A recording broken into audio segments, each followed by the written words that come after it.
This signals the beginning of a new era in the Philippines. Please be seated. Ito na ang pagbabago na matagal nang hinihintay. I think he will deliver his speech already. President Fidel Ramos, Sir, salamat po sa tulong mo making me President.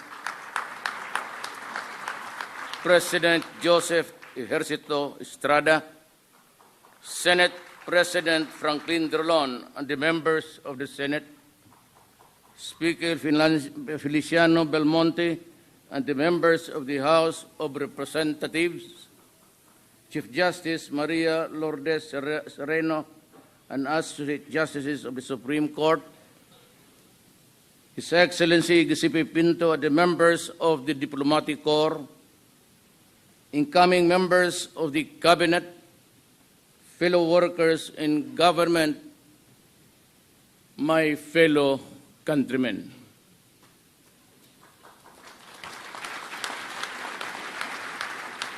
No leader, however strong, can succeed at anything of national importance or significance unless he has the support and cooperation of the people he is tasked to lead and sworn to serve.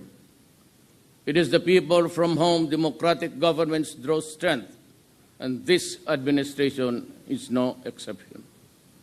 That is why we have to listen to the murmurings of the people, feel their pulse, supply their needs, and fortify their faith and trust in us whom they elected to public office.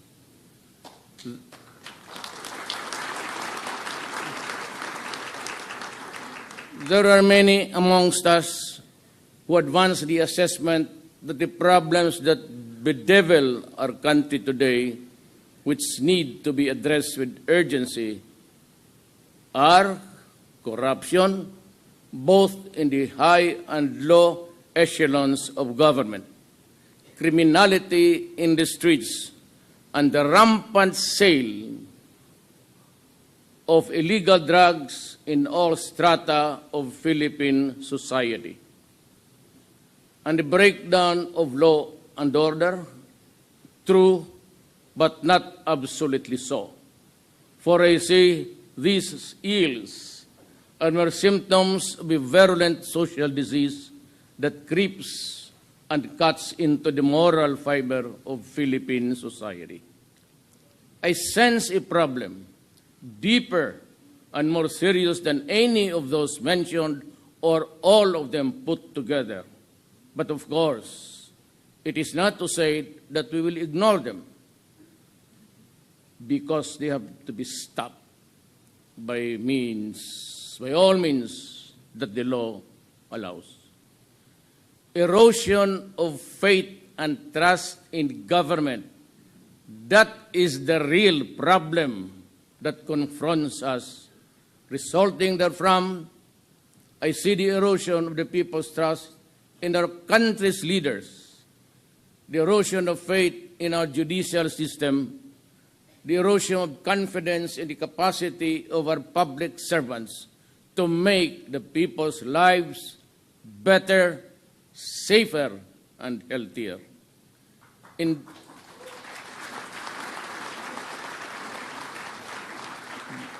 Indeed, ours is a problem that dampens the human spirit, but all is not lost. I know that there are those who do not approve of my methods of fighting criminality, the sale and use of illegal drugs and corruption. They say that my methods are unorthodox and verge on the illegal. In response, let me say this. I have seen how corruption bled the government of funds which were allocated for the use in uplifting the poor from the mire that they are in. I have seen how illegal drugs destroy individuals and ruin family relationships. I have seen how criminality by means all foul, snatched from the innocent and the unsuspecting, the years and years of accumulated savings, years of toil, and then suddenly they are back to where they started. Look at this from that perspective and tell me that I am wrong. In this fight, I ask Congress and the Commission of Human Rights and all others who are similarly situated to allow us a level of governance that is consistent to our mandate. The fight will be relentless and it will be sustained. As a lawyer and a former prosecutor,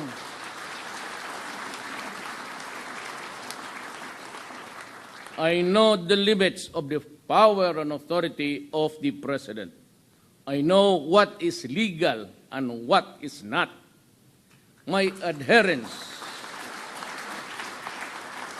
to due process and the rule of law is uncompromising.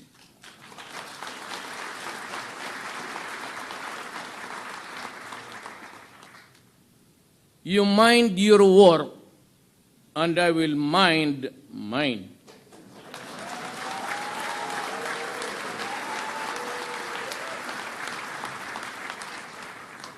Malasakit, tunay na pagbabago, tinud-anay ang kausaban.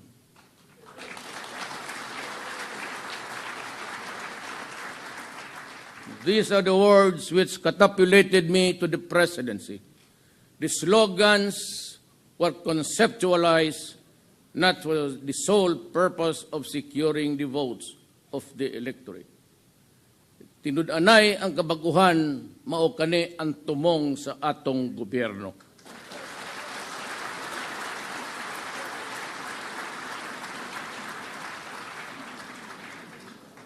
Far from that, these were battle cries articulated by me in behalf of a people hungry for genuine and meaningful change.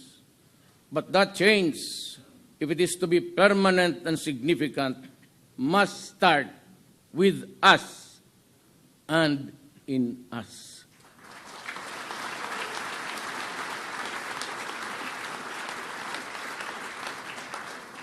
To borrow the language of F. Chinel Jose, we have become our own worst enemies, and we must have the courage and the will to change ourselves. Love of country, subordination of personal interests to the common good, concern and care for the helpless and the impoverished. These are among the lost and faded values that we seek to recover and revitalize as we commence our journey towards a better Philippines.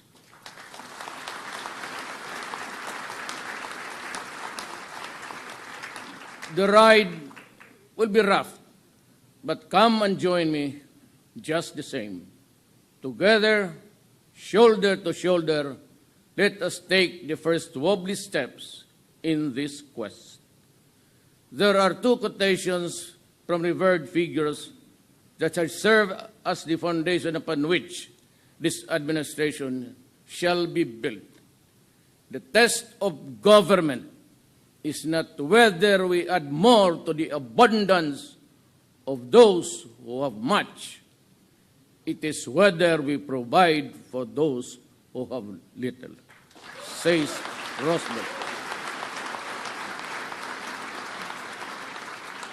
And from Lincoln, I draw this inspiration. You cannot strengthen the weak by weakening the strong. You cannot help the poor by discouraging the rich. You cannot help the wage earner by pulling down the wage payer. You cannot further brotherhood by inciting class hatred among men.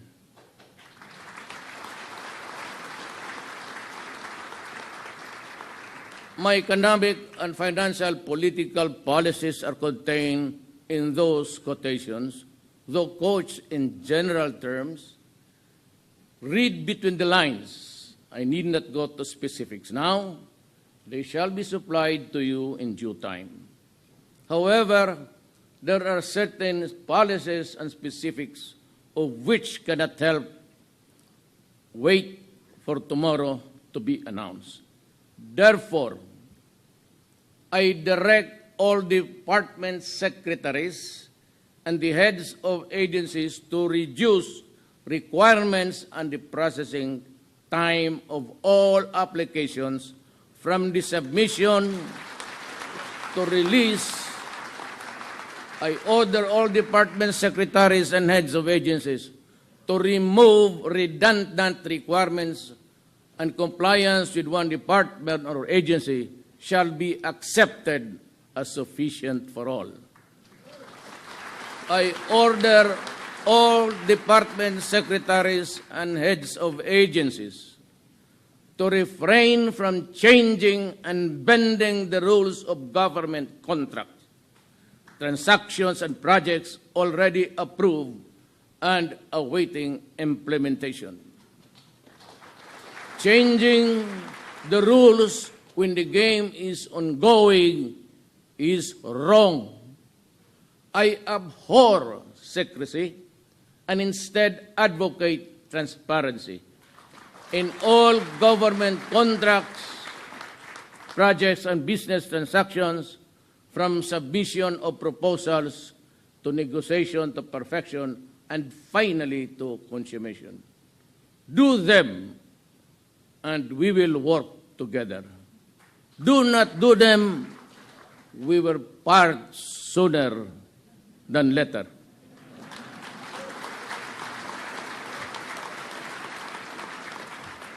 On the international front and community of nations, let me reiterate that the Republic of the Philippines will honor treaties and international obligations.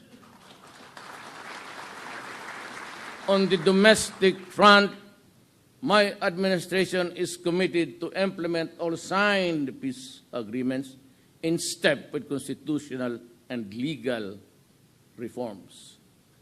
I am elated by the expression of unity among our Moro brothers and leaders and the response of everyone else to my call for peace. I look forward to the participation of all other stakeholders, particularly our indigenous peoples, to ensure inclusivity in the peace process.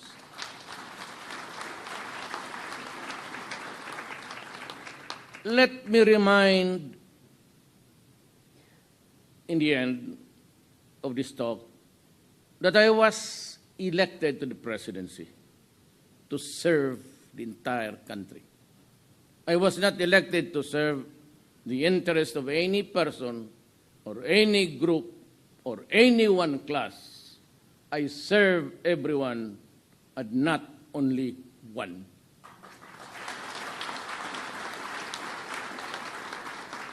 And that is why I have adopted as an article of faith the following lines written by someone whose name I could no longer recall. He said, I have no friends to serve. I have no enemies to harm. Descending, therefore, I now ask everyone, and I mean everyone, to join me as we embark on this crusade for a better and brighter tomorrow. But before I end, let me express the nations, in behalf of the people, our condolences to the Republic of Turkey for what has happened in the place. We offer our deepest condolences. Why am I here? Hindi kasali ito dyan.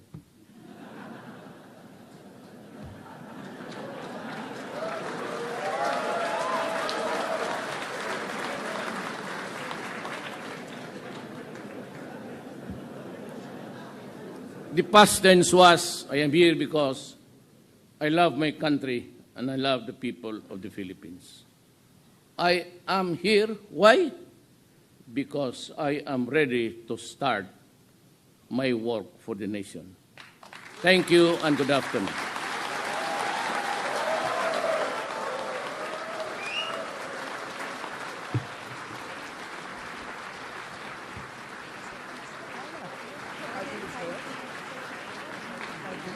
President